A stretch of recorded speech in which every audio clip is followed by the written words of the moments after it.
மீனம், அவசரப்படாம இருங்க. ஜென்ம சனியில இருக்கீங்க. என்னங்க சனி வந்து ரொம்ப இம்சை கொடுக்குறாரே அப்படின்னு நீங்க கேட்டீங்கன்னா, குரு அருள் இல்லைன்னு திருவருள் இல்லை அப்படின்னு ஒரு வாக்கியம்லாம் இருக்கு. உங்க ராசியே குரு, நீங்களே ஒரு இயற்கையாவே ஒரு குரு தான். உங்களுடைய ராசினால குரு பகவான் இப்ப வக்ரமா இருக்காரு. அது நல்லதா கெட்டதா அப்படின்னு நீங்க கேட்டீங்கன்னா,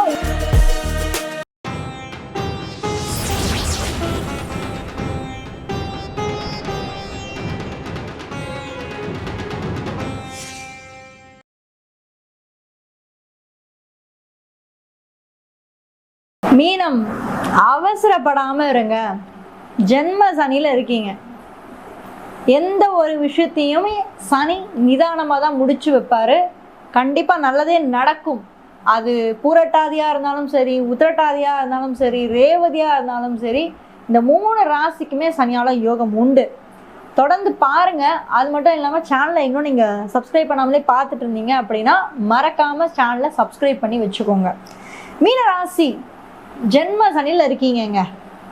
என்னங்க சனி வந்து ரொம்ப இம்சை கொடுக்குறாரே அப்படின்னு நீங்க கேட்டீங்கன்னா, மீனராசிக்கு இப்போ ஜென்ம சனி போயிட்டு இருக்கு. அது மட்டும் இல்லாம உங்களுடைய ராசிக்கு சனி பகவான் வந்து அவரோட சொந்த நட்சத்திரமான உத்திரட்டாதி நட்சத்திரத்துல கடந்துட்டு இருக்காரு. அது உங்களுக்கு தெரியும்.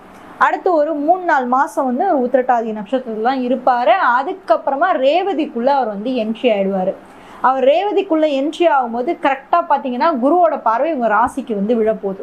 அது எப்போ விழப்போகுதுன்னா, மே மாதம் வந்து குருவோட பார்வை வந்து உங்கள் ராசிக்கு வந்து விழும். ரொம்பவே சூப்பராக இருக்க போகுது. அதனால இப்போ எங்களுக்கு வந்து சூப்பராக இருக்காதான்னு கேட்டிங்கன்னா அப்படி கிடையாது. குரு வந்து உங்கள் ராசிநாதன், ஓனர். அப்போ உங்கள் ஓனர் வந்து உங்கள் ராசியை பார்க்கும்போது எல்லா வகையான பிரச்சனைகளுமே உங்களை வந்து நிவர்த்தி பண்ணி வச்சிருவாரு. குரு வந்து உங்களுடைய ராசிநாதன் மட்டுமா அப்படின்னு நீங்க கேட்டீங்கன்னா இல்லைங்க. உங்க ராசிக்கு 10ஆம் இடத்தோட அதிபதியும் வந்து குரு பகவான் தான். நம்ம ஒரு விஷயம் சொல்லுவோம் பாத்தீங்களா, குரு அருள் இல்லைன்னு திருவருள் இல்லை அப்படின்னு ஒரு வாக்கியம்லாம் இருக்கு. உங்க ராசியே குரு, நீங்களே ஒரு இயற்கையாவே ஒரு குரு தான். நீங்களே நிறைய பேரை கைட் பண்ணுவீங்க. நீங்க ஒரு வார்த்தை கேள்விப்பட்டிருப்பீங்க, மீனராசி உங்கள் ஃப்ரெண்டு யாருக்காவது நீங்கள் ஒரு அட்வைஸ் பண்ணியிருப்பீங்க. அந்த அட்வைஸில் வந்து பார்த்தீங்கன்னா அவங்க வாழ்க்கையே தலைகீழாக மாறி இருக்கும். நல்ல முறையில் அவங்க வந்து மேலே வந்துட்டுருப்பாங்க. மீனராசிக்கு அப்படி ஒரு பிரபஞ்சம் கொடுத்த ஒரு சக்தி ஒன்று இருக்குது. மீனராசி வந்து காலச்சக்கரத்துக்கே ஒரு 12வது ராசியாக வர்றதுனால அந்த ஹீலிங் கெப்பாசிட்டி வந்து மீனராசிக்கு அதிகமாகவே இருக்குது. உணர்ச்சி வசப்படக்கூடியவங்களே நீங்க தான். சென்சிட்டிவிட்டி ரொம்பவே அதிகமா இருக்கும். இந்த ராசியோட மீன ராசியோட சிம்பிளே வந்து பாத்தீங்கன்னா அந்த மீன்கள் தான். 2 மீன்கள் தான் வந்து கொடுத்துருப்பாங்க. ஸோ எப்பயுமே நீங்க வந்து அடுத்தவங்களுக்காகவே வாழ பிறந்தவங்க, அடுத்தவங்களுக்காக ஹெல்ப் பண்ண பிறந்தவங்க, அடுத்தவங்களுக்காகவே வாழ பிறந்தவங்க. அதே மாதிரி அடுத்தவங்களாலும் நிறைய ஏமாற்றப்பட்டவங்க நீங்க தான். 12 ராசிகள்ல யார் ரொம்ப அதிகமாக ஏமாற்றப்பட்டது அப்படின்னு நீங்கள் கேட்டிங்கன்னா மீனராசியை தான் நான் சொல்லுவேன். இதில் பல பேர் வந்து சொல்ல போகிறீங்க கமெண்ட்டில், உயிர் மட்டும்தான் மிச்சமாக இருக்குது அப்படின்னு வந்து கமெண்ட் பண்ணுவீங்க, எனக்கு தெரியும். மீனராசிக்கு இந்த ஜென்ம சனி நல்லதா கெட்டதா அப்படின்ற வாக்குவாதத்தை விட, மீனராசியை பொறுத்த வரைக்கும் உங்களுடைய ராசிநாதனான சந்திரன் அந்த இடத்துல அமர்ந்திருக்காரு இல்லையா, எந்த நட்சத்திரத்தில் இருக்காருன்றதை பொறுத்து தான் பலன்கள் மாறுபடும். உத்திரட்டாதியில் இருக்கும்போது ஒரு பலன் இருக்கும், அதே பூரட்டாதியில் இருக்கும்போது ஒரு பலன் இருக்கும், அப்புறம் ரேவதியில் இருக்கும்போது ஒரு பலன் இருக்கும். இல்லை ரேவதியில் பிறந்தவங்க ரொம்ப வந்து கொடுத்து வச்சவங்கன்னு சொல்லுவேன். ஏன்னா ரேவதியில் சனி பகவான் கடக்கும்போது குருவோட பார்வை மொத்தமாக விழுது. ஸோ குரு பார்க்க கோடி நன்மைன்னு சொல்லுவோம். அப்போ குரு பார்க்க உங்களுக்கு கோடி நன்மையாக வரப்போகுது. ரேவதியில் பிறந்தவங்களுக்கு அந்த ஒரு அதிர்ஷ்டம் இருக்குங்க. அதுக்காக உத்திரட்டாதியில் பிறந்தவங்களுக்கு இல்லை அப்படின்லாம் கிடையாது. சனிதான் உங்களுக்கே சூப்பர் ஸ்டார். உங்கள் ராசிநாதனே வந்து கரெக்டாக போய் அந்த நட்சத்திரத்தில் இருக்கார் இல்லையா. ஸோ அது ஒரு நல்ல விஷயம். அண்டு உங்களுடைய ராசியில் இப்போ குரு பகவான் 4ஆம் இடத்துல இருக்காருங்க. ராசிக்கு 6ஆம் இடத்துல கேது இருக்காரு. உங்களுடைய ராசியிலேருந்து 12ஆம் இடத்துல புதன் ராகு செவ்வாய். இந்த புதன் ராகு செவ்வாய் வந்து உங்கள் ராசியிலேருந்து 12ஆம் இடத்துல போய் அமர்ந்திருக்கு. ஸோ 12ஆம் இடம் என்பது என்னங்க, வெளிநாட்டு பயணம், வெளிநாட்டு வாழ்க்கை, தனிமை, ஆன்மீகத்தை பற்றி சொல்கிறது. இந்த ராகு கேது வந்து 6-12 ஆக்சஸில் இருக்குது.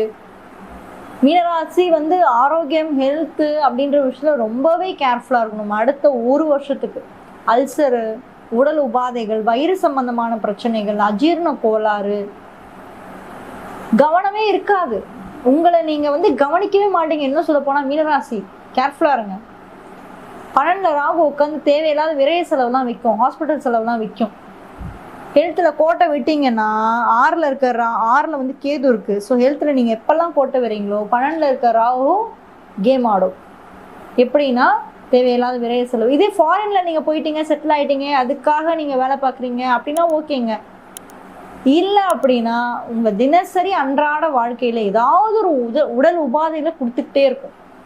இன்னும் குறிப்பா சொன்னா யாருக்கு இந்த உபாதைகள்லாம் அதிகமா இருக்கும் நீங்க பாத்தீங்கன்னா, ஒரு 40லேருந்து 60 வயசுல இருக்கக்கூடிய மீனராசிக்காரங்க ரொம்பவே கஷ்டப்படுவீங்க. எப்படி கஷ்டம்னா உடம்பு வலி, முதுகு வலி, கால் முட்டி பிரச்சனை, நடக்க முடியல, முதுகு எலும்பு வலிக்குது, இப்படி இருக்கும். சனி உங்க ஜென்மத்துல உட்காந்துருக்காருல, உங்க ராசினை பிடிச்சிருக்காருல. அப்ப சனினாலே என்ன, எலும்பு சம்பந்தமான விஷயங்கள் வந்து சனி கனெக்ட் ஆகுறாரு. இன்னும் சொல்ல போனா சனிதான் ஒரு மனிதனுக்கு ஆயுள் காரகனாவும் வராரு கூட.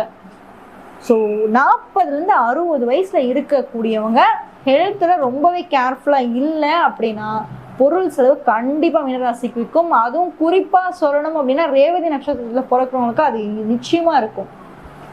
காலச்சக்கரத்துக்கே 12வது ராசி மீனம். அந்த ராசியில கடைசி நட்சத்திரம் தான் இந்த ரேவதி.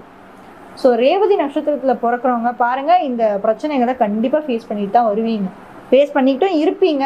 எத்தனை பேர் ஃபேஸ் பண்ணுறீங்க அப்படின்றதையும் சொல்லுங்க, நான் தெரிஞ்சுக்கிறேன். இந்த ராசி பலனை நம்ம அடுத்து பார்க்க போகிறது உங்களுடைய ராசிநாதனான குரு பகவான் என்ன பண்ணுறாரு. உங்களுடைய ராசிநாதனான குரு பகவான் இப்போ வக்ரமாக இருக்கார். அது நல்லதா கெட்டதா அப்படின்னு நீங்கள் கேட்டிங்கன்னா உங்கள் சுய ஜாதகத்தில் தான் அது தெரியும். உங்கள் சுய ஜாதகத்தில் குரு வக்ரமாக இருக்கும்போது இல்லை 6, 8, 12களில் அவயோக வீடுகளும் அவயோக தசாபுக்திகளும் உங்களுக்கு நடந்தா, ஒருவேளை இருந்தால், இந்த ராசி பலன் நல்லா இருக்கு, நல்லா இல்லைன்னு நான் சொல்ல, ஒரு வேளை இருந்தால் நிச்சயமாக நான் சொன்ன அனைத்து பலன்களும் வரும். அண்டு வீடு சம்பந்தமான விஷயங்களும் உங்களுக்கு இடையூறுகள் இருக்கும். வீடு வாங்குறதுலையோ இல்லை விற்கிறதுலையோ, இல்லை தாயோட சொத்து உங்களுக்கு மாறுறதுலையோ, பூர்வீக சொத்து பிரச்சனைகள் இதெல்லாமே இருக்கிறதுக்கான வாய்ப்புகள் இருக்கு. ஆனால் இது எல்லாமே எப்போ ஓரளவுக்கு நிவர்த்தி ஆகும்னா குரு உங்களுக்கு உச்சமாகும் போது பாசிட்டிவான சேஞ்சஸ் உங்களுக்கு கொண்டு வந்து கொடுப்பாரு. ஏன்னா குரு வந்து உங்களுடைய ராசிக்கு 5ஆம் வீட்டுக்கு வர போறாரு. 5ஆம் வீடு அப்படின்றது சுகஸ்தானம், உங்களுடைய சுகம். அது மட்டும் இல்லை, 4ஆம் வீட்டில் இருக்கக்கூடிய குரு 5ஆம் வீட்டுக்கு வரும்போது உங்க சுகமே இன்னும் இம்ப்ரூவ் ஆகும். அது உங்க பூர்வ புண்ணியம். 5th ஹவுஸ்ன்றது உங்க பூர்வ புண்ணியம். 5ஆம் வீடு குழந்தைகள் ஸ்தானம். நிறைய பேருக்கு பாருங்க, மீனராசியில் இருக்கவங்க குழந்தை பிறக்க முடியல, கஷ்டப்படுறோம், ட்ரீட்மெண்ட்ஸ் போறோம்னா நல்ல முறையில் உங்களுக்கு அந்த பாக்கியங்கள் எல்லாமே ஏற்படும். அண்ட் கரியர் வைஸ் நீங்கள் பார்த்தீங்கன்னா மீனராசியை பொறுத்த வரைக்கும் அடுத்த ஒரு 1.5 வருஷத்துக்கு சனி உங்கள் ராசியிலே வந்து உட்காந்துருக்கிறதுனால, அமர்ந்திருக்கிறதுனால உழைப்பின் சிகரமாக தான் நீங்கள் இருப்பீங்க. ஏன்னா கொஞ்சம் ஸ்லோவாக்கிடுவார். உங்கள் ராசியில் வந்து உட்காந்துருக்காரு இல்லையா, அடுத்து 2.5 வருஷம் ஒரு ராசியில் இருப்பார். ஆல்ரெடி 1 வருஷம் கடந்துருச்சு, இன்னும் 1.5 வருஷம் இருக்குது. ஸ்லோவாக்கிடுவார். உங்கள் சிந்தனை யோசிக்கிற விஷயத்தையும் கொஞ்சம் ஸ்லோவாக்குவார். பொறுமையாக அதிகமாக கொடுப்பாரு. என்ன சொல்லப்போனால் பொறுமையை கூட சோதிப்பார் சில நேரங்களில். சனி அதையும் பண்ணுவார். ஸோ கரியர் வைஸ் வரும்போது எந்த ஒரு விஷயத்தையும் நிறுத்தி நிதானமாக யோசிச்சு நீங்கள் முடிவெடுங்க. ஸோ அது ரொம்ப பாசிட்டிவான ரிசல்ட் உங்களுக்கு கொடுக்கும்.